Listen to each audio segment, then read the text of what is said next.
ఎవడైనా వీటిలో చేరక తను తను పవిత్రపరచుకునే ఎడల వాడు పరిశుద్ధపరచబడి యజమానుడు వాడుకున్నటకు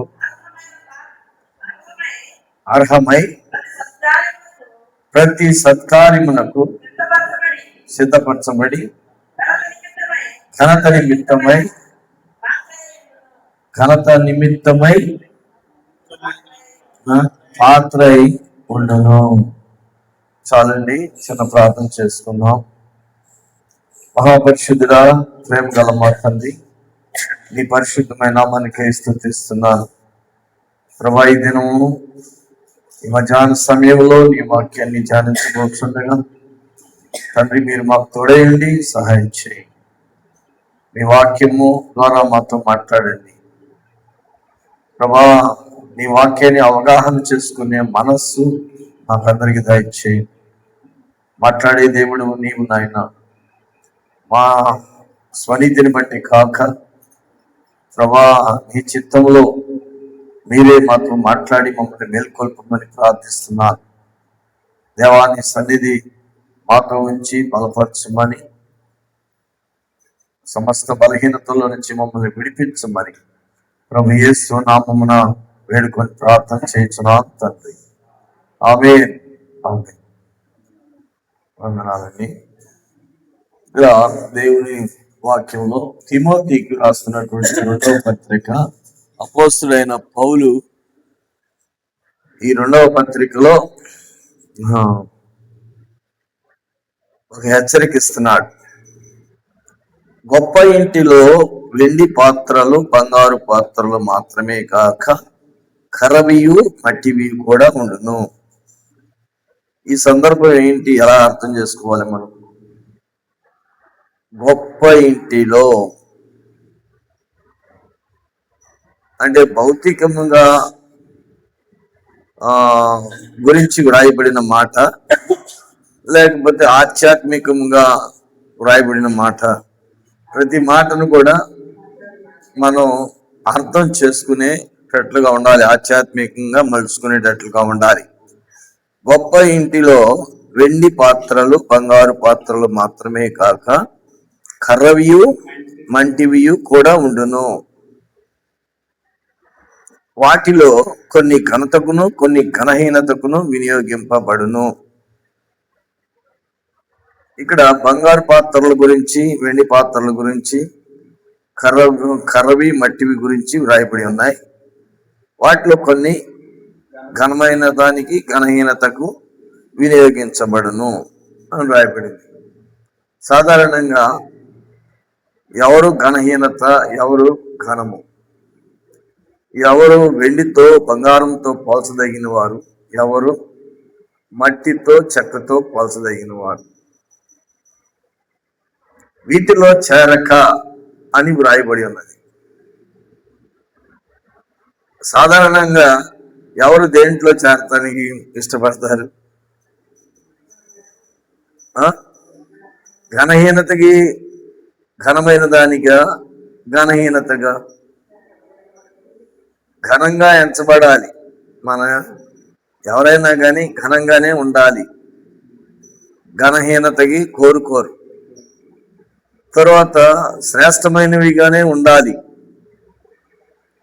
అందంగానే ఉండాలి. అందహీనత ఎవరు కోరుకుంటారండి? కనుక ఇక్కడ వీటిలో చేరక అని అంటున్నారు పౌలు గారు. అసలు వీటిలో చేరొద్దు మీరు.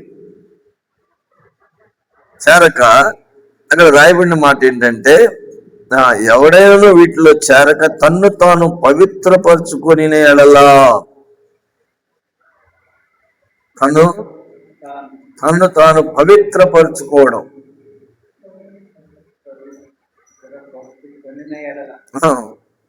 ఎలాగ మనం పవిత్రపరచుకోవాలి? మనల్ని మనం పవిత్రపరచుకోవడం ఎలాగా? తన్ను తాను పవిత్రపరచుకొని ఎడల వాడు పరిశుద్ధపరచబడి పరిశుద్ధపరచబడటం అనేది ఎవరి ద్వారా పరిశుద్ధపరచబడతాం? పరిశుద్ధుడైనటువంటి దేవుని ద్వారానే పరిశుద్ధపరచబడాలి. లోకం ద్వారా మనం సంపాదించేది లోకమే కావండి. కనుక దేవుని ద్వారా సంపాదించేది దైవత్వం, పరిశుద్ధత. కనుక మీరు వీటిలో చేరక తను తాను పరిశుద్ధపరచుకుని ఎడల వాడు పరిశుద్ధపరచబడి యజమానుడు వాడుకొనుటకు. యజమానుడు ఎవరు? అంతే, ఒక ఇంట్లో యజమానుడని కాదు. మనం సాధారణంగా భౌతికంగా ఇలాగ చేర్చుకున్నా కానీ ఒకవేళ అక్కడ ఏ పాత్రతో పోల్చుకున్నా ఆ గృహంలో నీవు ఒక గొప్పవాడిగా, ఒక ఉద్యోగస్తుడుగా, ఒక సంస్థలో ఉద్యోగాన్ని చేస్తున్నవాడు, ఒక ఆఫీసర్ స్థానంలో ఉన్నా, లేకపోతే ఒక సూపరింటెండెంట్ స్థానంలో ఉన్నా, ఒక టెక్నీషియన్ గా ఉన్నా, ఒక చిన్న పనివాడిగా ఉన్నా, అందరూ ఒక ఎంప్లాయీసే. ఒక సంస్థలో ఎవరు వాళ్ళు? ఎంప్లాయీసే. ఒక నాయకుడి స్థానంలో ఉన్నా, ఒక సేవకుడి స్థానంలో ఉన్నా, లేకపోతే ఒక పాస్టర్ స్థానం, అదే సేవకుడి స్థానంలో ఉన్నా, ఒక విశ్వాసి స్థానంలో ఉన్నా, ఎలాగైనా కానీ వాళ్ళందరూ కూడా సంఘములో సభ్యులే. వాటిని బట్టి ఎవరు కూడా ఘనహీనత గాని ఘనమైనది గాని కాకూడదు. మరి ఎలాగంట? ఇక్కడ రాయబడిన మాట అపోస్తలుడైన పౌలు ఎవరికి రాస్తున్నారు? తిమోతికి, తన శిష్యుడైన తిమోతికి రాస్తున్నాడు. వీటిలో చేరక తన్ను పవిత్రపరచుకుని ఎడలా. అంటే నువ్వు ఏ స్థానంలో ఉన్నా, ఒక ఉన్నతమైన స్థానములో నీవు ఒక పని వ్యక్తిగా ఉన్నా, నిన్ను నువ్వేం చేసుకోవాలి? బంగారం కదా అనని, వెండి కదా అన్న దాన్ని ఇక్కడ మాటలు ఇక్కడ లోహంలో చూపించారు. కానీ వానికి కూడా ఏం కావాలి? పవిత్రత కావాలి. వాటిలో చేరక అని రాయబడింది వాక్యము. అంటే నేను ఒక ఉన్నత స్థానంలో ఉన్నాను, ఒక అధికారం. అంటే బంగారం అనేది ఒక అధికారం ఇవ్వబడింది, వెండి అనేది కూడా ఒక అధికారము ఇవ్వబడింది. ఇక తక్కువ జాతి కూడా కొంత ఇవ్వబడింది, లెక్కింపబడింది. కానీ అలా కాకుండా మనం ఒక సంఘంలో కానీ, సహవాసంలో కానీ, దేవుని బిడ్డలుగా కానీ మనం ఎలా ఉండాలంట? తన్ను తాను పవిత్రపరచుకుని ఎడలా. తను పవిత్రపరచుకోవడం ఎలాగా? ఎవరు పవిత్రపరుస్తారు? దేవుడే. ఇక అలాంటప్పుడు మనం ఎవరికి వాళ్ళే దేవునికి అందుకనే దేవుని వాక్యం ఏం చెప్తుందంటే, నన్ను వెంబడింపగోరువాడు తన్ను తాను ఉపేక్షించుకొని తన సిలువను ఎత్తుకొని వెంబడించాలి. తన సిలువ, అక్కడ యేసు ప్రభు సిలువ మీద ఉండటం చూసి ఏడుస్తున్నారు, తన సిలువను చూసి ఏడవట్లా. యేసు ప్రభు సిలువను చూసి ఏడుస్తున్నారు. కానీ యెరూషలేము కుమార్తెలారా, మా కొరకు మీరు ఏడవద్దు, మీ కొరకు, మీ పిల్లల కొరకు. ఎవరికి అంటుకుంది? ప్రభు శ్రమ అనుభవిస్తున్నారు సిలువలో. మనం పాపాన్ని మోస్తున్నాం. మనం ఏం చేస్తున్నాం? పాపాన్ని, మన శరీరం ముందు పాపాన్ని మోస్తున్నాం. పాపము మనల్ని అధికారంలోనికి తీసుకొచ్చుకుంది. పాపం అధికారం చేస్తుంది. ఇక్కడ ఏం చెప్తున్నారు ప్రభు? వారిలో చేరక తన్ను తను పవిత్రపరుచుకుని, అంటే ప్రతి దినము కూడా ఏం చేయాలి? పవిత్రపరచుకోవాలి. పవిత్రపరచుకోవడం అంటే అపవిత్రమైంది నీకు తెలియాలి కదా. ఏది అపవిత్రమైందో, ఏది పరిశుద్ధమైందో, ఏది మంచో, ఏది చెడో నీకు తెలియాలి కదా. మంచి చెడులని రెండు తీసుకెళ్లి గంట కట్టేయమంటే రాజుగారు అన్నారంట, ఈయనంటే గంట కట్టేయమన్నారంట. గాడిదని గుర్రాన్ని కలిపి దున్నకూడదు, ఆవుని ఎద్దుని కలిసి అలాగా రాయబడింది బైబిల్లో. అంటే వాటికి భావం ఏంటి? కనుక ఇక్కడ రెండును తీసుకుని వెళ్ళడం కాదు, అక్కడ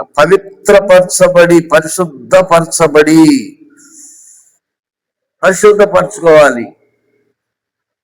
దేవుడు యజమానుడు వాడుకునే పాత్ర, యజమానుడు వాడుకునేటట్లుగా ఉండాలి. యజమానుడు మనకి దేవుడు, మన దేవుడు మనల్ని వాడుకునేటట్లుగా ఉండాలి.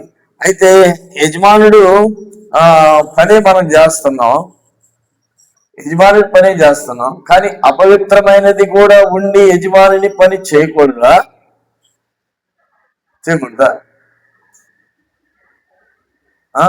తన దృష్టికి తాను అనుకున్నవాడు చేస్తున్నాడా లేదా? అబద్ధికుడు దేవుని వాక్యాన్ని బోధిస్తున్నాడా లేదా? అన్యాయస్తుడు దేవుని వాక్యాన్ని బోధిస్తున్నాడా లేదా? చేయట్లేదా? చేస్తున్నాడు. అయితే మనము పవిత్రపరచబడినప్పుడు అర్హమైన పాత్రలుగా అవి ఉన్నాయి, కానీ వాటి వెల బంగారము వెండి వెల వేరు. చెక్క మట్టి పాత్రలు ఉండవచ్చు, అయ్యి ఉండవచ్చు, అని అవి విలువ కలిగినవి ఉండవచ్చు, కానీ విలువైనవిగా ఉన్నాయి, కానీ అర్హమైనవిగా లేవు. పాత్రలు విలువైనవే కానీ అర్హమైనవి కాదు. అర్హులుగా ఉద్యోగాలు ఇచ్చేది, లేకపోతే అనర్హులుగా ధనవంతులకు ఉద్యోగాలు ఇస్తారా? ప్రభుత్వంలో తనకి తగినటువంటి చదువుకున్న వారికి మాత్రమే ఇస్తారు, కానీ ధనవంతులు అయి ఉన్నావు ఉద్యోగం ఏమంటే ఇస్తారా? ఎవరు గారు అన్నది? అలానే యజమానుడు వాడుకునే పాత్ర, యజమానుడు వాడుకునే అర్హమైన పాత్రగా మనము సిద్ధపడాలని దేవుని యొక్క వాక్యము సెలవిస్తుంది. అపోస్తులైనటువంటి పౌలు తిమోతికి రాస్తున్నాడు ఈ మాట. ఎప్పుడైనా కూడా నేను ఒక అర్హుడునా? అర్హత లేదు, నాకు ప్రార్థన చేయడానికి అర్హత లేదు, ప్రభువాన్ని పిలుచుటకు కూడా నాకు అర్హత లేదు అని కొంతమంది ఉపయోగిస్తా ఉంటారు. అవును, కానీ మన మనస్సు ఏం చేస్తుంది? నేను అర్హుడిని, నాకంటే చిన్నోడు ఆయనకి అధికారం ఇచ్చారు అని అనుకుంటాం. అవును కదమ్మా? నేను ఎంత స్నేహంగా ఉండేవాడిని, నేనెంత అధికారిని, నేనెంత సీనియర్ని నాకు అని అనుకుంటారు. కనుక కాదు, ప్రభు యజమానుడు వాడుకునే అర్హమైన పాత్రగా మనం సిద్ధపడాలి. ఇదే మన పాయింట్ ఇక్కడ.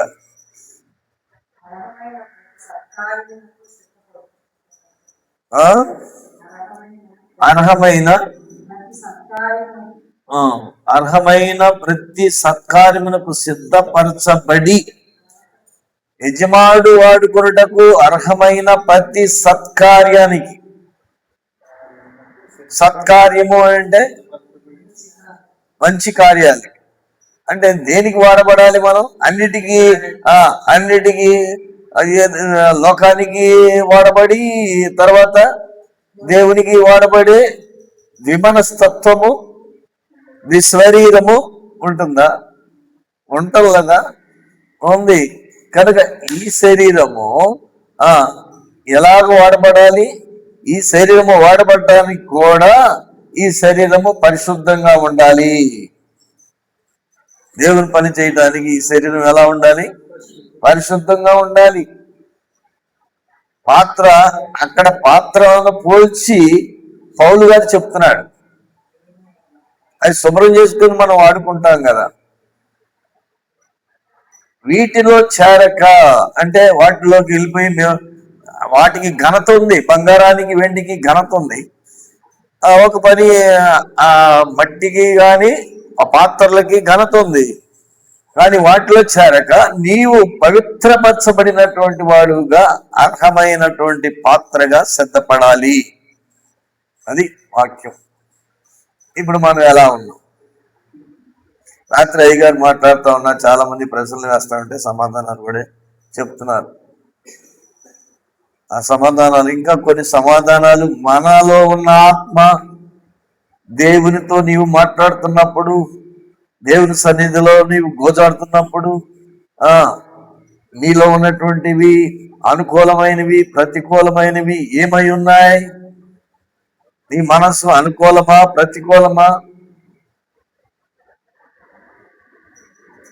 అనుకూలమైనది నా మనస్సు ఎలా ఉంది, అది శరీర సంబంధమైన మనస్సు, ఆత్మ సంబంధమైన మనస్సు ఉంది. శరీర సంబంధమైన మనస్సుకి ఆత్మ సంబంధమైనటువంటి మనస్సుకి అవి ఉపయోగకరమైనవి, ఉపయోగకరము కానివి. అంటే మంచివి చెడ్డవి, పాజిటివ్ గా ఉన్నాయి, నెగిటివ్ గా కూడా ఉన్నాయి. ఆత్మ సంబంధమైన దానికి పాజిటివ్ నెగిటివ్ ఉంది, శరీర సంబంధమైన దానికి పాజిటివ్ నెగిటివ్ ఉంది. అది నీకు ఎలా గ్రహించాలి?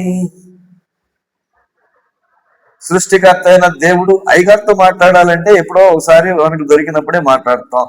ఎవ్రీ టైం, ఎనీ టైం, ఎప్పుడు కూడా, ఏ సమయంలో కూడా, ఏ బంధకాల్లో కూడా, ఏ త్రోవలలో కూడా, ఏ చెరలో కూడా, ఏ బానిసత్వంలో కూడా అర్హముగా ఎప్పుడు నీకు అవైలబిలిటీలో ఉన్నటువంటి దేవుడు పరిశుద్ధాత్మ దేవుడు.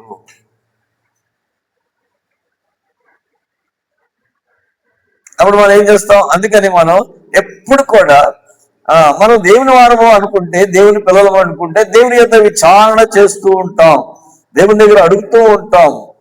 దేవుడు క్రమాన్ని అక్రమాన్ని మనకి తెలియజేస్తాడు.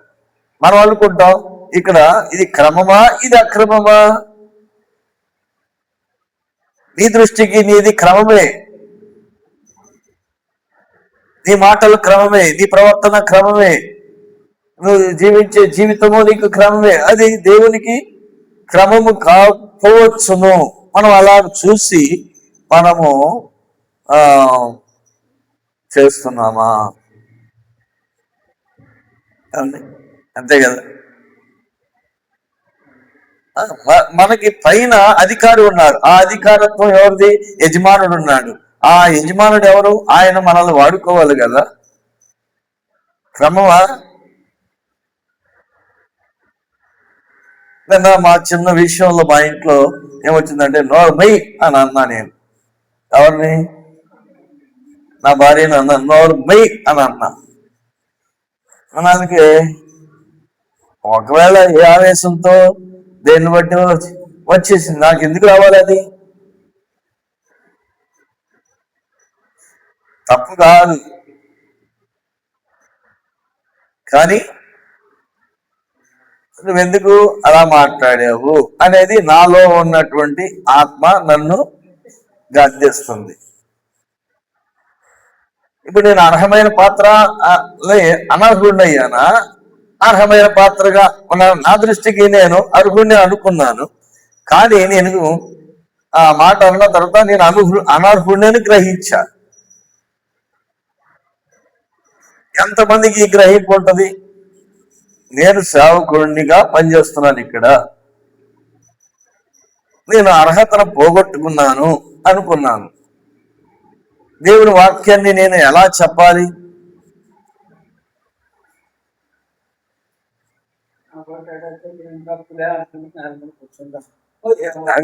మనస్సాక్షి మనలో ఉంది, మంచి చెడులను తెలియజేసి పాజిటివ్ నెగిటివ్ ని తెలియజేసేది. నీకు ఎందుకు రావాలి? అక్కడ మనకి వాక్యం తెలిసిన వాళ్ళమైతే గ్రహింపవుతాం. ద్రోహులారా, ఇంత సేవ చేసి అంత ప్రయాసపడి వాళ్ళందరినీ బయటికి తీసుకొచ్చి ఇంత విసిగిస్తారు, అంత విసిగిస్తారు. అయితే ద్రోహులారా అన్న మాట, ఇంత నేను చేస్తే ఏంటి ప్రభా ద్రోహులారా అన్న మాటకి నన్ను పట్టుకున్నారో, వాళ్ళు అంత విసిగిస్తుంటే అని అనకూడదా? ఏమండి చెప్పండి. కానీ సడిగిన వాళ్ళంతా అక్కడే అరణ్యాల్లో ఎవరైతే సడిగారో అక్కడి నుంచి ఎవరు వాళ్ళ 40 సంవత్సరాల్లో వాళ్ళందరినీ అక్కడే సంహారికుని చేతుల్లో సమాప్తం చేసి మరలా కొత్త జనరేషన్ ని, అంటే వాళ్ళ నుంచి పుట్టినటువంటి వారందరికీ సున్నతి చేపించి వారిని కానాను దేశానికి తీసుకెళ్లారు.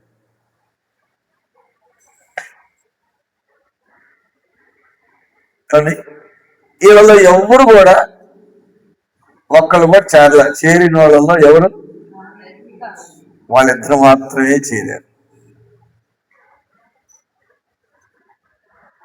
కనుక ద్రోహులారా అన్న మాటకి నువ్వు దేవుని మహిమపరచలేదు నీవు వాళ్ళ ఎదుట. కనుక నీవు కానాను దేశానికి వెళ్ళటానికి నువ్వు ఆ మాట అన్నావు కనుక నువ్వు వాక్యం చెప్పడానికి అర్హుడు కాదు అని అంటే ఇప్పుడు నేనేం చేయాలి? సరే, ఎవరు చూడలేదుగా? కాదు, ఎవరు చూడలేదు కదా, సర్దుకోవచ్చు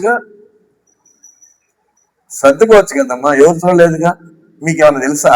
నేను చెప్తే ఇప్పుడు తెలుస్తుంది. బయట పెడితేనే, ఏదైనా బయట పెడితే అది చచ్చుద్ది, దాని ప్రభావం చచ్చుద్ది, దాని స్వభావం చచ్చుద్ది, దానికి ఉన్న బలం చచ్చుద్ది. అందుకని అంటాడు ఇక్కడ పౌలు గారు ఏమంటాడంటే తిమోతితో, నా కుమారుడా క్రీస్తు యేసునందు నీవు బలవంతుడు కమ్ము. క్రీస్తు యేసునందున్న కృపచేత బలవంతుడు కమ్ము. అంటే ఎవరి ద్వారా బలవంతుడు కావాలి?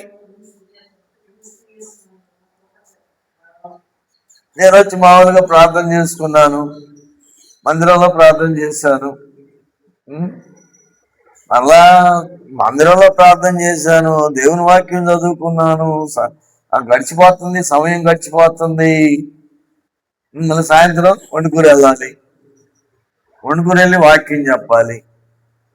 వాళ్ళకేం తెలుసు? వాళ్ళకి తెలియదు కదా, నాకే తెలుసు.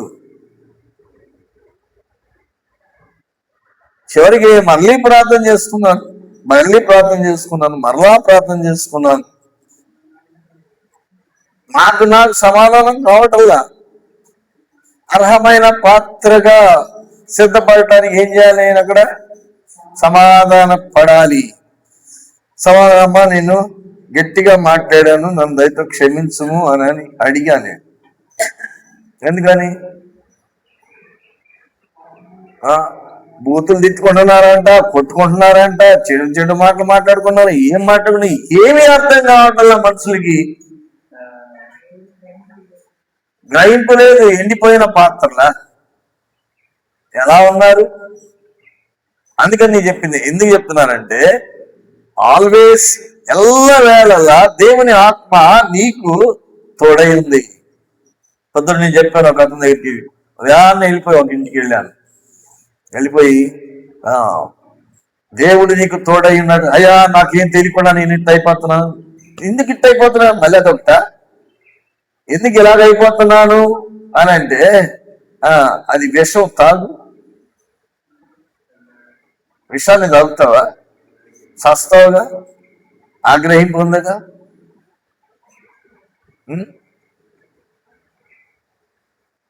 మరి ఆగ్రహింపు ఉంది కదా, మరి ఇది రావడానికి గ్రహింపు ఎందుకు రావట్లేదు? దేవుడు నీకు తోడై ఉంటే, అయ్యా నేను అక్కడికి అనవసరంగా వెళ్ళానయ్యా అని అంటే, దేవుడు నీకు తోడై ఉన్నట్లయితే నువ్వు అగ్నిలో నడిచినా కాలిపోవు, జలములో నిన్ను ముంచజాలవు అని దేవుని వాక్యం. అవును కదా? అగ్నిలో నడిచినా నీవు కాలిపోవు, దేవుడు నీకు తోడై ఉన్నాడు కనుక. ఏ సమాజంలోకి వెళ్ళినా అయ్యా నేను ఉండలేక అట్టుపోయానయ్యా, వాళ్ళు అట్లా చేశారయ్యా, వాళ్ళు నన్ను ఎట్టగా అన్నారయ్యా. దేవుడు నీకు తోడై ఉంటే దేవుడు నీకు ఇచ్చే శాశ్వతమైనటువంటి విడుదల, అది శాశ్వతమైంది. ఆ బీజముని, దేవుడి యొక్క బీజము నీలో నిలుస్తుంది కనుక నువ్వు ఇక విడిచిపెట్టిన దాన్ని మరలా చేయటానికి కష్టం. ఇది ఎలాగా?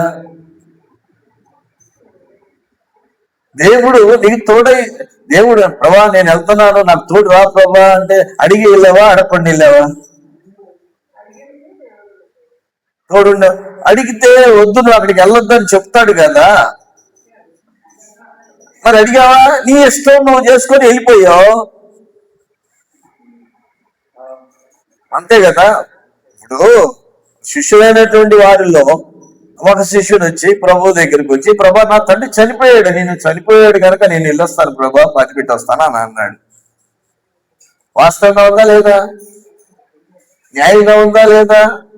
చెప్పండి అమ్మా శ్రీదేవి, సువార్తమ్మ, మీరందరూ ఏనండి, మీ పేర్లు చెప్పలేదని అనుకోబాకండి, అందరూ ఏనండి. మీ పేర్లు వచ్చినాయి గబుక్కుని చెప్పేశాను. మమ్మల్ని చెప్పాలా, మా పేరే ఎత్తాలా, అది కూడా ఉంది. ఆ మాట వస్తుంది నాకు, ఈ పేరు రాకుండా ఉంటే బాగుండేమో అని మళ్ళీ అనుకుంటున్నా నేను. ఎందుకంటే ఆ మనస్సు కాదు కనుక చెప్తున్నా నేను. అయితే దేవుడు ఏమన్నాడు, తన దగ్గర ఉన్న శిష్యుడు వచ్చి ఏమన్నా అంటే, మా తండ్రి చనిపోయాడు, వెళ్ళమంటారా అని అడిగాడు. వెళ్ళొద్దు అని అన్నాడు. అప్పుడు ఆ శిష్యుడికి ప్రభు కఠినంగా ఉన్నట్టుగా ఉన్నాడా, లేకపోతే ప్రేమ చూపించినట్టుగా ఉన్నాడా? అంతే కదండి. సేవకుడు ఇప్పుడు ఎవరైనా ఆ మాట అంటే ఇక ఈ సేవకుడిని ఇక్కడ వచ్చరు.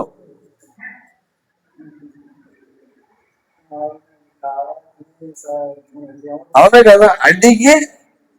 అడిగి వెళ్ళటానికి వచ్చారు, వెళ్ళటానికి వీల్లేదు అన్నారు. వీల్లేదంటే అప్పుడు అయిపోయాడు. మృతులను పాతి పెట్టుకొని నువ్వు నన్ను వెంబడించు అని అన్నా.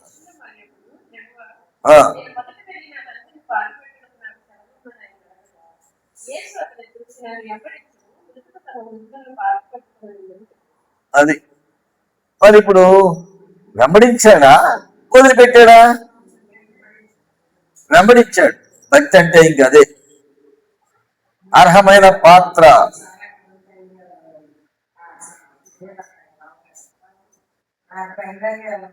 మమ్మల్ని అది కూడా అనిపించింది. నా అనుభవాలన్నీ నిన్న మధ్యాహ్నం కూర్చొని ఎవరెవరి పట్ల ఎలా జరిగిందో ఈ మందిరంలో కూర్చొని ఒక్కసారి కుమ్మరించానండి. నాకు ఎన్ని జ్ఞాపకం వచ్చినాయో. అమ్మో, నావే నేను చేసిన పనులే నాకు ఆశ్చర్యమైంది. ఎంత ఆశ్చర్యం అయిపోయిందంటే అంత ఆశ్చర్యం అయిపోయింది. అమ్మో ఇన్నా అనుకున్నా నేను. సరే వెళ్ళమంటారా అని, నీకు ఎప్పుడు అవైలబిలిటీలో ఉన్నటువంటి వాళ్ళు ఎవరు? దేవుడే కదా. ఫోన్ చేసిన అయ్యగారు పలకలేదు, లేకపోతే అక్కడికి వెళ్ళినా కనపడలేదు, ఎక్కడికో వెళ్ళిపోయారు, ఇవన్నీ అనుకోవటానికంటే ఎల్లవేళలా నీకు తోడై ఉండేది పరిశుద్ధాత్మదేవుడు. పరిశుద్ధాత్మదేవుడిని అడుగు, మేము పలానా స్థలానికి వెళ్తున్నాం, వెళ్ళమంటారా, వెళ్ళొద్దంటారా అని. మన ఏది ఆడకుండా గబగబా ప్రయాణం చేసేసి వెళ్ళిపోయారు. అక్కడికి వెళ్ళి, అయ్యా తెలియకుండా వెళ్ళిపోయామయ్యా, అక్కడ మునిగిపోయామయ్యా, అది కోనేరయ్యా, అది ఊబయ్యా, అది జగటమల్లో దిగిపోయామయ్యా. మరి ప్రభువుని పట్టుకొని అన్నా ఇప్పటికైనా చెయ్యి ప్రభువుకి అందిస్తే పైకి లేపుతాడు కదా దేవుడు. అదేమంటేనేమో ఎవరన్నారు, చెప్పకుండా చేయకుండా వెళ్ళిపోయి అక్కడ మునిగిపోయి మమ్మల్ని పలకరించలేదు, మమ్మల్ని చేయలేదు, ఇలాంటివేగా. ఎందుకు వెళ్ళావు? చెప్పకుండా ఎందుకు వెళ్ళావు? దేవునికి చెప్పొచ్చు కదా. మరి దేవునికి చెప్తే దేవుడు వెళ్ళమని చెప్పాడా?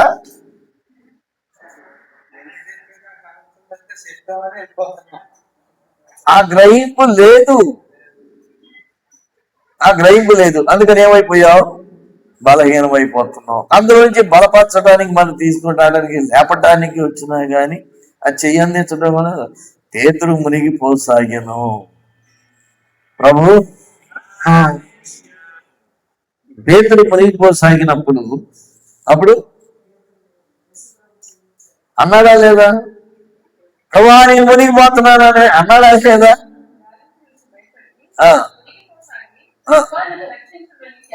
అది కేకలు. ఏమండి, ఏదైనా పొరపాటు వస్తే కేకలేసే అనుభవాలు మనం దేవుని సరిగా నేర్చుకుంటే మనం ఎందుకు పడిపోతామండి? నిన్ను ఒక దేవుడు యజమానుడు వాడుకునే ఒక అర్హమైన పాత్రగా దేవుడు నిన్ను అలంకరించగలుగుతాడు కదా.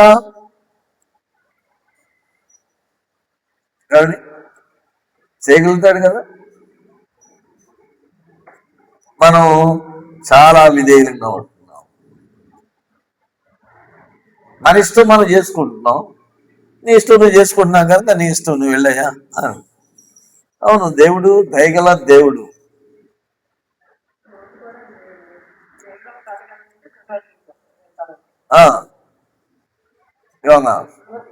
లోటు ఆయన ఇంకో స్థలానికి వెళ్తాను. అలా కాదు ప్రభువా. దేవదూతలు వచ్చి బయటికి తీయడానికి వస్తే అదిగో అంత దూరంగా వెళ్ళిపోయాను అంటే, ఇక్కడే సమీపంగా సోయరు ఆ పర్వతం దగ్గరికి వెళ్తాం, మేము కొండ దగ్గరికి వెళ్తాం. దూరంగా వెళ్ళిపో, విడిచినానికి దూరంగా వెళ్ళిపో. ఎందుకు నేను ఇలా చేస్తున్నాను అని అడిగారు పొద్దున ఆయన. ఎందుకు చేస్తున్నావంటే నీ మనసు నీలోనే ఉంది. నీ మనసు, నువ్వు దగ్గరికి వస్తున్నావు, దేవుడు చెప్పినట్టు నువ్వు చేస్తున్నావా? నీ మనసు చెప్పినట్టు నువ్వు చేస్తున్నావా? నీ మనసు, నీ భర్త, నీ భార్య, నీ పిల్లోడు, నీ కుటుంబము, నీ ఆలోచన నువ్వు చేసుకుంటున్నావు అంతే. మళ్ళీ ఎందుకు చేస్తున్నా నేను ఎందుకు అడుగుతున్నావు? కాదు, ఎందుకు చేస్తున్నావు అడుగుతున్నావు. మళ్ళీ దేవుడు చెప్పినట్టుగా నువ్వు చెయ్యి, దేవుడు నీకు తోడే అంటాడు. నువ్వు అగ్నిలో ఉన్నా కానీ కాలిపోవు.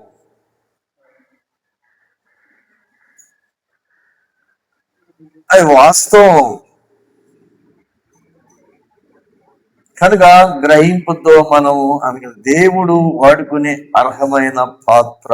నేను ఎందుకు అనుకున్నా, నేను ఎందుకు చెప్తున్నానంటే, చిన్న విషయం కూడా సంఘానికి చెప్పాలి. వాళ్ళు కూడా నేర్చుకుంటారు అలా. అవునా కదా, వాళ్ళు కూడా నేర్చుకుంటారు. నేను చేశాను, నేను పొరపాటు చేశాను, నా పొరపాటు సంఘానికి చెప్తున్నాను. ఆ సంఘం అందుకనే రమ్మంటుంది, వాక్యానికి రమ్మంటుంది, వాక్యానికి ఉండమంటుంది. జీవితంలో ఉన్న సాక్ష్యాలు, ఆ పొరపాట్లు బయటికి తీసుకొచ్చి ఒకరి ఎదుట ఒకరము మనం పంచుకుంటున్నప్పుడు సమాధానము అనేది వస్తుంది. నేను క్షమాపణ అడుక్కొని వెళ్ళాను అంతే. మొన్నొకసారి కూడా అంతే. ఏంటి ప్రభా నేను ఓడిపోతున్నాను అన్నిసార్లు. నువ్వు ఓడిపోవటమే నీకు ఘనత, ఆయన సిలువ పట్టమే ఆయనకి ఘనత. ఆ పునరుత్థాన శక్తితో ప్రభు దేవుడు ఆయన లేపాడు కదా. ఎక్కడి నుంచాడండి? అన్నిటికంటే ఉన్నతమైనటువంటి స్థలములలో, ఆకాశము, భూమి, భూమి క్రింద ఉన్న వారి అందరికంటే గొప్ప నామము ఆయనకి ఇచ్చి తండ్రి కుడి పార్శ్వమున కూర్చొని వ్రాయబడింది కదా.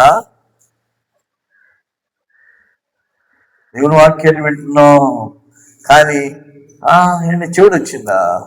వచ్చిందా? ఈ మధ్య వినపడతలేదండి. చెవుడు వచ్చింది అంతేనా? చెవుడు వచ్చింది, సగం వినపడతల్లా. అలా అనుకుంటున్నాం మనం.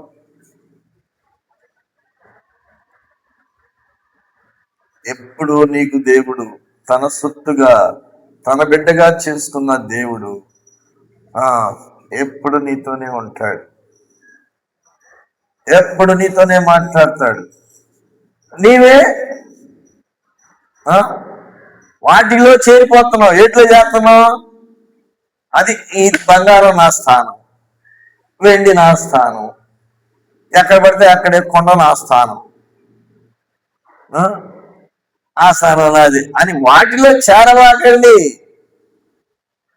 ప్రభు వాడుకునే అర్హమైన ఆ పాత్రగా సిద్ధపడదాం. ప్రభా నన్ను వాడుకున్న ఆయన వాడుకో. రాత్రి ఇంకొక అమ్మాయి ఒక ప్రశ్న వేసింది మీ సుధా, అయ్యా సిఎస్ఐ వాళ్ళు ఆ మందిరానికి పోయి ఎప్పుడు సంతోషంగానే ఉంటారు, మేమేంటయ్యా మేమింత మారుమనసు పొంది ఇన్ని బాధపడి ఇంత ఇంత చేస్తున్నానికి మాకు ఆ సంతోషం లేదంటయ్యా అని అడిగారు. అవునమ్మా?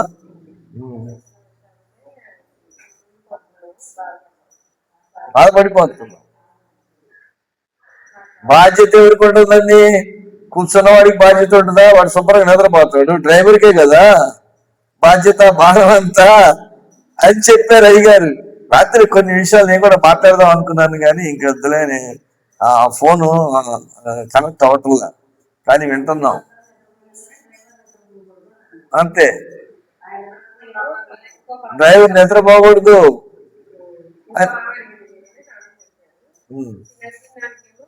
ఎవరైతే హృదయానికి ఇప్పుడు దేవుడికి ఇష్టమైన దాని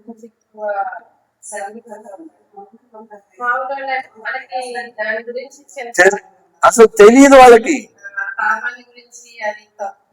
అది తెలియదు వాళ్ళకి. అసలు ఉంటారు వాళ్ళు, సంతోషంగానే ఉంటారు.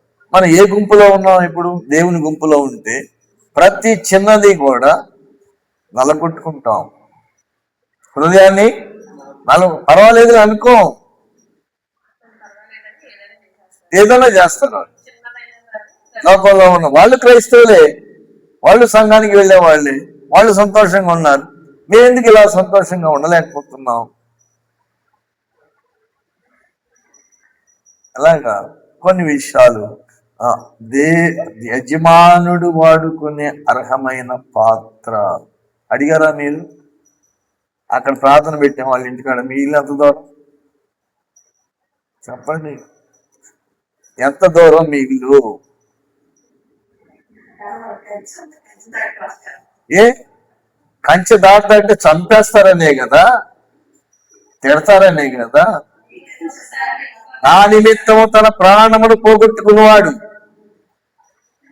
భక్తి చేయడానికి ధైర్యం ఉండాలి. తప్పు చేయట్లేదు కదా, తప్పు చేస్తే భయపడమ్మా. ప్రార్థనకి వెళ్ళడానికి ఎందుకు భయపడాలి నువ్వు? ఎక్కడ ఎదిరిస్తావు? నీ భక్తే నీకు దేవుడా, లేకపోతే దేవుడు నీకు దేవుడా? పెంచుకోవటం కాదు, అక్కడ చూపించాలి. అవునా కదా అమ్మా? చూపించాలా లేదా? కొన్ని సందర్భాలు అవి, కొన్ని సందర్భాలు. వాడు ఇప్పుడు ఒంటరిగా రావాలనుకోండి, స్వరూప రావాలి బెంగళూరు నుంచి ఒంటరిగా, ఎక్కడ ఎదిరించి వస్తుంది? కష్టం కదా. మరి మీకు పక్కనే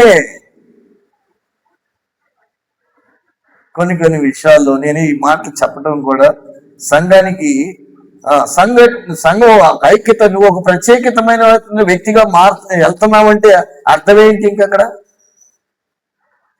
సంఘం ఐక్యత ఎక్కడుంది?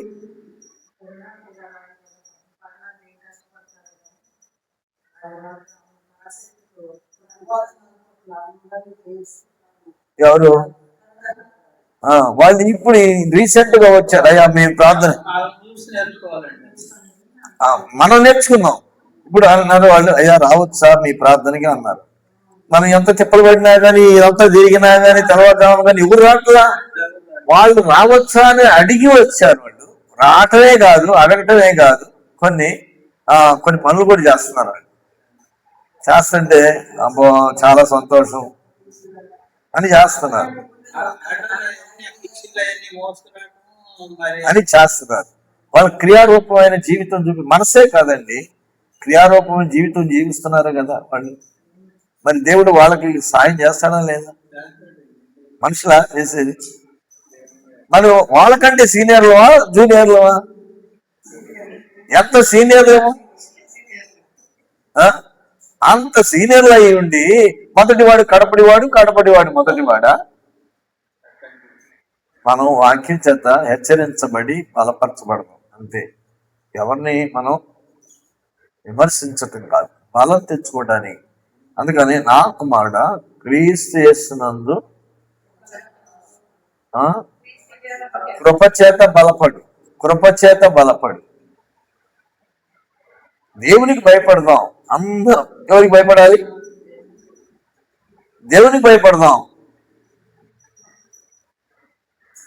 అప్పుడు వీళ్ళు దేవునికి భయపడువారని గ్రహించి వారు కూడా ఏమవుతారు చెప్పండి. అక్కడ వివిధమైనటువంటి ఆలోచనలు రాకూడదు. మనం పెట్టుకుందాం, ప్రార్థన పెట్టుకుందాం. ప్రార్థన పెట్టుకున్నప్పుడు ఎక్కడ అందరం ఇంటింటా ప్రార్థన చేయాలి. ముఖ్యం ఏంటి? మంచి పలహారం పెడతారు, మంచి భోజనం పెడతారు, మంచి కానుకలు ఇస్తారని అక్కడికి వెళ్తున్నావా? కాదు. ప్రార్థన ఇంటింటా ప్రార్థన, సంఘ ప్రార్థన కావాలి. అందుకని మనం అందరం వెళ్ళాలి. ఇక్కడ దగ్గరగా ఉన్నవాళ్ళు రండి, తొందరగా మీరు కూడా రండి అని అన్నాం. కానీ వచ్చి వాళ్ళు వస్తున్నారు,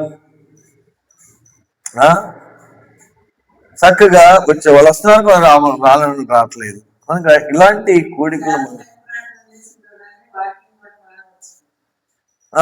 ఏమో అసలు అక్కడ ఏ వాక్యం చెప్పాలో తెలియదు. కానీ అక్కడ కూడా వాక్యం బాగానే నడిచింది. 10 సంవత్సరాలు అవుతున్నాయా మేము ప్రార్థన పెట్టి. ఎంత సంతోషించిందో, తన భర్త కూడా ఎంత సహకరించాడో.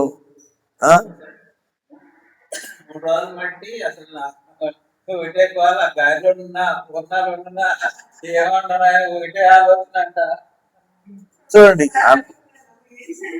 కనుక మనము అలాగా ఒకరితో ఒకరము ఐక్యపరచబడిన అనుబంధము ఇది మనం కలిగి ఉండాలి. అవునండి, ఇది మనం కలిగి ఉండాలి. ఇప్పుడు అతని దగ్గరికి వెళ్ళాం. సరే, ఇలా బలహీనమైపోవడానికి గల కారణం ఏంటి? ఎందుకు బలహీనం అవుతున్నారు? వాక్యానికి అనుగుణమైన జీవితం జీవించడానికి కాకుండా అనుగుణము కాని జీవితంతో వేషం వేసుకొని జీవించారా గతంలో? అవునా? ఇప్పుడు ఆ వేషధారణ తీసేసి వాస్తవానికి రావాలంటే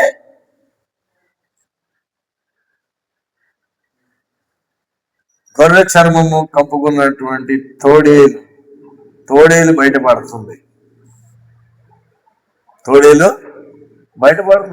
ఏమోనయ్యా ఎందుకు వెళ్ళావయ్యా? ఎవరు చెప్పి వెళ్ళావయ్యా? దేవునికి చెప్పావా?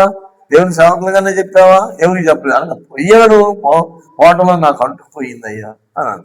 సరే, అంటుకుపోయింది, కడుగుతారు, దేవుడు కడుగుతారు, రాయా మందిరానికి రాయా అంటే నన్ను ఇటు రానిచ్చి ఆయన చూసారు.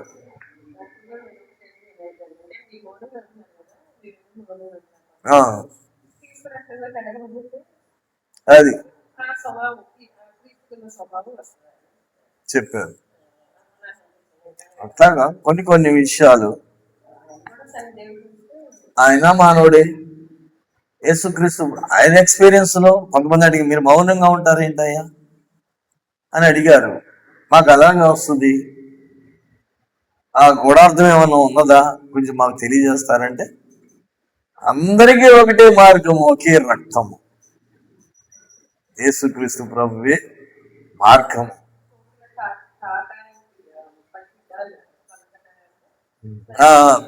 కాకి కోయిల రెండు ఒకటిగా కనపడతాయి, కానీ దాని స్వరం వేరు, నేను స్వరం వేరు. అది ఇలా పలకదే కదా.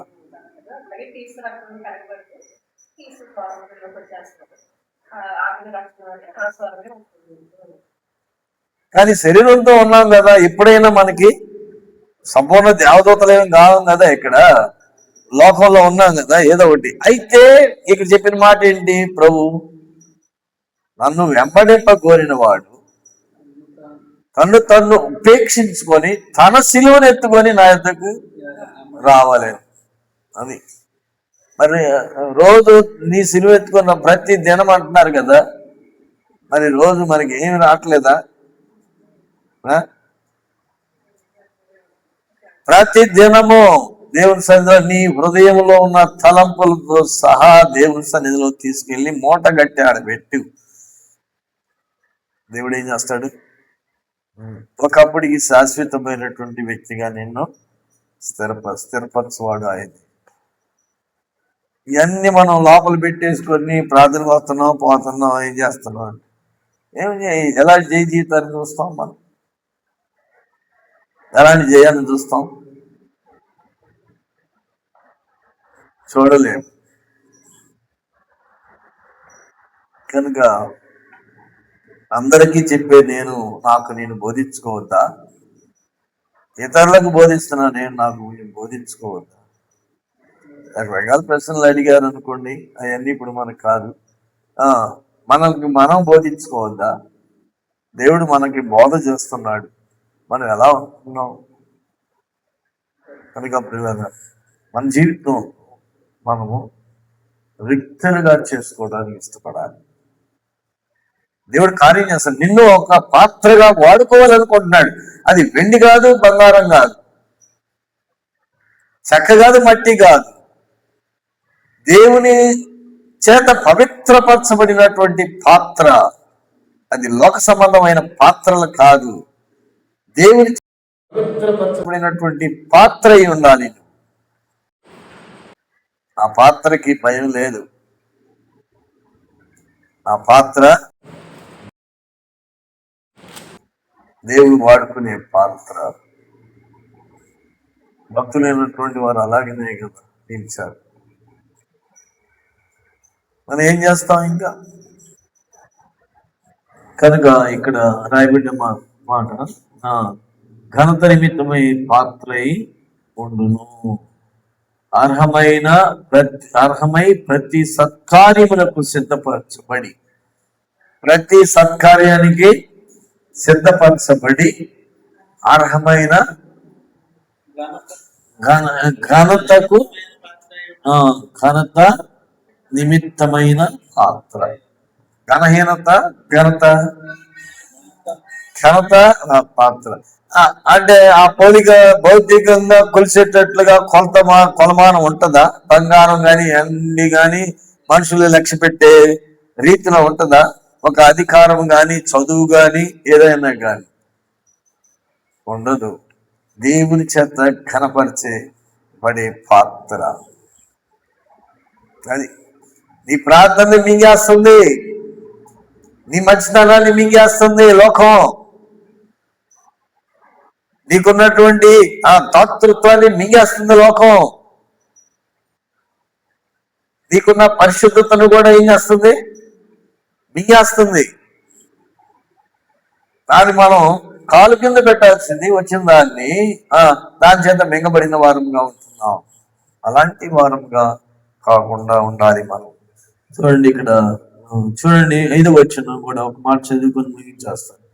చెట్టి అయిన వాడు పోరాడినప్పుడు నియమ ప్రకారము పోరాడుకుంటే మనకి కిరీటము దొరకదు. ఏం కావాలి? నియమం ప్రకారంగా పోరాడాలి. పోరాటము నియమం లేని పోరాటం ఏం పోరాటం అది? కాబట్టి నియమం లేని పోరాటం ఏం పోరాటం? నియమ ప్రకారంగా పోరాడాలి. మనం ప్రార్థన 24 hours ప్రేయర్ పెట్టుకున్నాం. ఎంతో చాలా మందికి, కొంతమందికి సంతోషం, కొంతమందికి సంతోషంగా ఉండకపోవచ్చు. వాస్తవమే కదండి. ఉండగలిగిన వాళ్ళు 24 hours కూర్చున్నారు. సహాయం చేసేది ఎవరు? దేవుడి సహాయమే. మరి ఏ స్థితిలో ఉన్నామో ఆ స్థితిలో దేవుడికి మనం అప్పగించుకున్నప్పుడు, చెట్టి అయిన వాడు నియమ ప్రకారము, ఆ ప్రకారం నియమ ప్రకారం అంటే, నియమ ప్రకారం అంటే ఏంటి? నువ్వు అనుకున్నది ఒక నియమము. ఎవరైనా సరే, నువ్వు ఏర్పరచబడినవా, పిలువబడ్డావా, ఎంపిక చేయబడ్డావా? జట్టి అయిన వాడు ఎలా ఉండాలి? నియమం ఉండాలి. నియమ ప్రకారంగా పోరాడినప్పుడు ఏంటంటండి? కిరీటం దొరుకుద్దంట. నేను వెళ్ళానండి వచ్చానండి అని అంటే అది నా ఉద్దేశం ఏంటంటే 24 గంటల ప్రార్థనలో ఒక్కళ్ళన్నా ఉంటారేమో నియమ ప్రకారం అది కూడా పోగొట్టడం ఎందుకులే అని అందుకునే వాళ్ళు ఏదో అందుకుంటారులే అనేది నా ఉద్దేశం. అయ్యా నువ్వు ఇట్లా పెడితే బాగోదయ్యా, 6 గంటల నుంచి సాయంత్రం 6 గంటల పెట్టయ్యా, రాత్రి వద్దులయ్యా. సరే రాత్రి 6 గంటల నుంచి మళ్ళీ తెల్లారి 6 గంటల దాకా పెట్టయ్యా, మళ్ళీ పగలొద్దునయ్యా. లేకపోతే అట్లా కాదు మనం ఉపవాస ప్రార్థనలు ఎలాగో అట్లా పెట్టుకున్నామయ్యా అని ఉంటది కదా. కానీ నియమంతో ఉండేవాళ్ళు కొంతమంది ఉంటారు, అందుకని ఎక్కేవాళ్ళు ఎక్కడిని దిగేవాళ్ళు దిగండి అని చెప్పాను నేను. ఇంత నువ్వు ఎక్కలేవు, ఎక్కకపోతే ఎందుకు కూర్చో, ఎక్కేవాళ్ళు ఎక్కుతారు, వాళ్ళు పొందుకుంటారు, పొందుకునే వాళ్ళకి నేను ఆటంకం కదా, నేనే ఆటంకం అవుతాను కదా. నేనే ఉత్తరవాదం ఎందుకు అవ్వాలి అండి, నేనే ఉత్తరవాదులు ఎందుకు అవ్వాలి?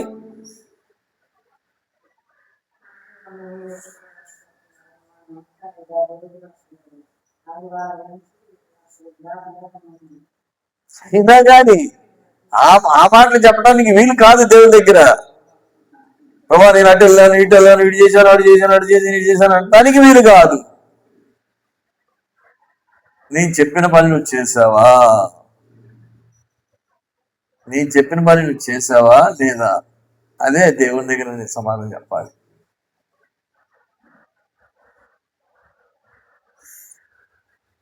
చేయలేదు ప్రభా అంటే దానికి శిక్ష. కనుక చేశాను ప్రభా, అది కూడా నా పైన ఉన్నటువంటి హెడ్ క్వార్టర్ యొక్క పర్మిషన్ లేకుండా మరలా నేను వెళ్ళను. అక్కడి నుంచి వాళ్ళు ఏం చేశారు, కర్నూలు నుంచి ఇంకొక ఊరు వెళ్తానికి, అయ్యా ఒకసారి వచ్చి మమ్మల్ని సేవకు అక్కడికి పంపిస్తున్నారు, మీరు వచ్చి ఒకసారి చిన్న ప్రార్థన చేసి రండి అని అన్నారు. నాకు చెప్పకుండా నేను ఎట్లాగ వెళ్తాను, వెళ్ళాలి, వస్తానని చెప్పాను, కానీ పై నుంచి అనుమతి కావాలి.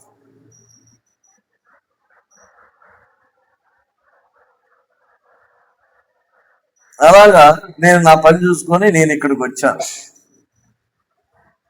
అయినా ఇంకో స్థలానికి వెళ్ళాల్సింటే అక్కడికి వెళ్ళి మరలా వచ్చి ఇలాగా దాని గురించి కాదు. ప్రభు మన పట్ల ఆయన పడిన ప్రయాసను జ్ఞాపకం చేసుకోవాలి. ఆయన కార్చిన రక్తం, మనం ఏం చేస్తున్నాం, పరుగులు చేస్తున్నాం, వస్తున్నాం, ఏదో చేస్తున్నాం, అన్ని మనకు సుఖ సౌఖ్యాలే దొరుకుతున్నాయి కదా. మనం ఏం లాస్ అవుతున్నాం, దేవుడు మన కోసం లాస్ అయిపోయింది ఏంటి, తన శరీరాన్ని ప్రాణాన్ని పోగొట్టుకున్నాడు కదా. మనం దేవుని కోసం ప్రయాణం చేస్తూ ఏమి పోగొట్టుకుంటున్నాం?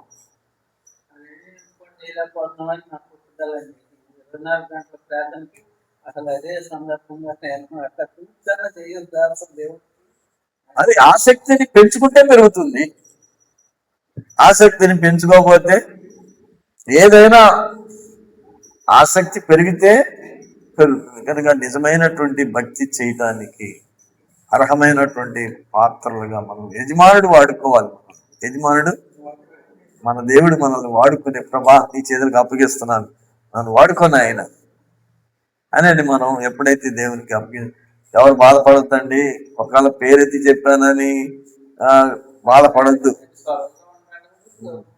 స్వరాన్ని కాదు, ఈ వాక్యం నాకు చెప్పినా అంతే, దేవుని బిడ్డలు నాకు చెప్పినా, ఎవరు చెప్పినా, అయ్యగారు చాలా మందికి చెప్తానే ఉంటారు, అవునా కదమ్మా?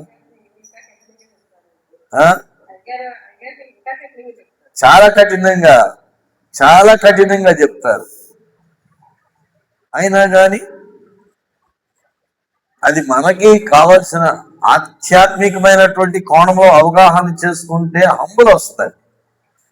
ఆ హంబుల్నెస్, నిన్ను నువ్వు తగ్గించుకునే అనుభవం ఎప్పుడైతే వస్తుందో, you're accepting the word of God. One ఎప్పుడైనా కానీ నువ్వు వాక్యాన్ని అంగీకరించగలిగే స్థితి నీకు వచ్చినప్పుడు నువ్వు గ్రోతప్ అవుతావు, ఘనతకి హెచ్చించబడతావు. అది ఇంకా అలాగా సంఘం బలంగా ఉంటే ఎలా ఉంటుంది? ఒక్కొక్కరిని బలపరచుకుంటా ఒక్కొక్కరిని బలపరచుకుంటా. ఆ? కానీ దేవుడు బలపరుస్తున్నాడు, తర్వాత తప్పిపోతున్నారు చాలా మంది. తప్పిపోవడు, నిలబడాలి జీవిత కాలం అంతా కూడా. ఆ ఇక చెయ్యడు పాపం అనేది. ఒక్కసారి హృదయపూర్వకంగా దేవుని సన్నిధిలో నువ్వు కడగబడిన వ్యక్తిగా ఉంటే ఆ దోషం నీలో ఇంకా ఎన్నటికీ కనపడతాయా అని చెప్పాను. కనపడదు, ఎంతగా ప్రయత్నం చేయి, కనపడదని. కనుక సంపూర్ణతలోనికి రాలేదు గనక మాటికి పడి లేవుస్తున్నాం. కనుక యజమానుడు వాడుకునే పాత్రగా మనం ఉండాలంటే మనం ఏమన్నా కడగబడాలి, పవిత్రపరచబడాలి, దేనిదైనానికి పవిత్రపరచబడాలి. అప్పుడు మనం దేవుడు వాడుకునే పాత్రలుగా ప్రార్థన చేస్తున్నాం. చిన్న ప్రార్థన ఏమైనా పరిచయం.